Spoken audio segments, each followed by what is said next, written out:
Hello. I wanted to read something, and it's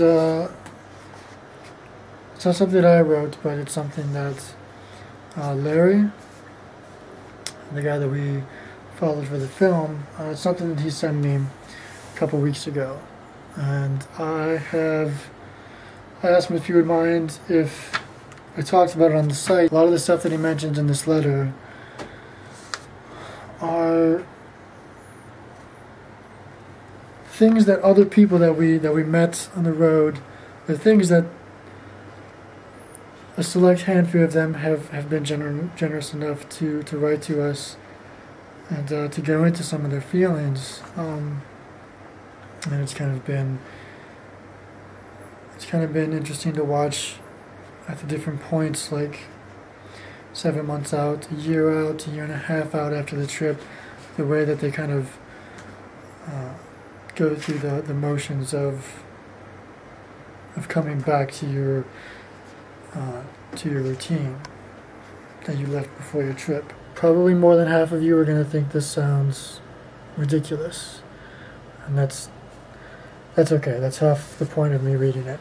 So it starts off, I can't make you understand without being there, and if you haven't, you don't. I wish I never pedaled my soul across the country.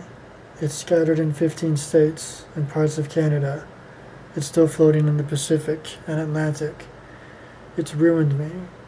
The only feelings I have are to disappear. I have found beauty in permanent exile. Don't worry, I'm not going to do anything harmful. My suicide is alone in the middle of nowhere, on 2 wheels with a smile. And it happened 2 years ago. Larry. So, I wanted to read that because that hits me really hard. Like, I get every line of this letter. I remember clearly going through the stage. I remember how long it lasted. I remember not being able to move on. And I wanted to talk about it because I'm kind of curious how it sounds to a lot of people that maybe haven't taken a trip. I assume it sounds ridiculous because that's kind of also the one of the problems when you feel this way, when you've done something that you can't move on from. It sounds fucking silly to say any of these things out loud to another person. They would look at you and say, grow up, like, what are you talking about? And that's part of what's so frustrating. That's part of what leaves you with this empty feeling of just the only place you feel right anymore is back in that place. And it doesn't have to be on a bike. It could be, you know, maybe you climbed a mountain in the Rockies and had an experience that really stuck with you, or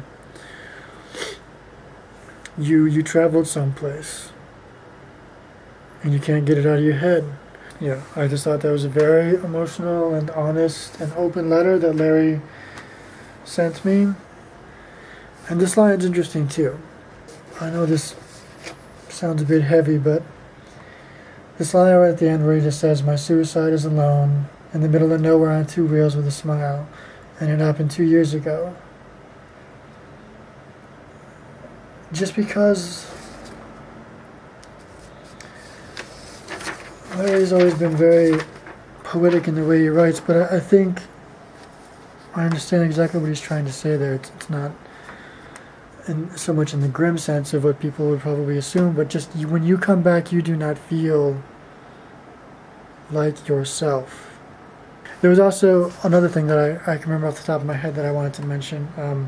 A woman several months after the trip that we met on the road named Jane, she wrote an email to us, and in it said, talking about her trip, she said, it feels like a dream to me now that only exists in my head, separate from everything in my day-to-day real life.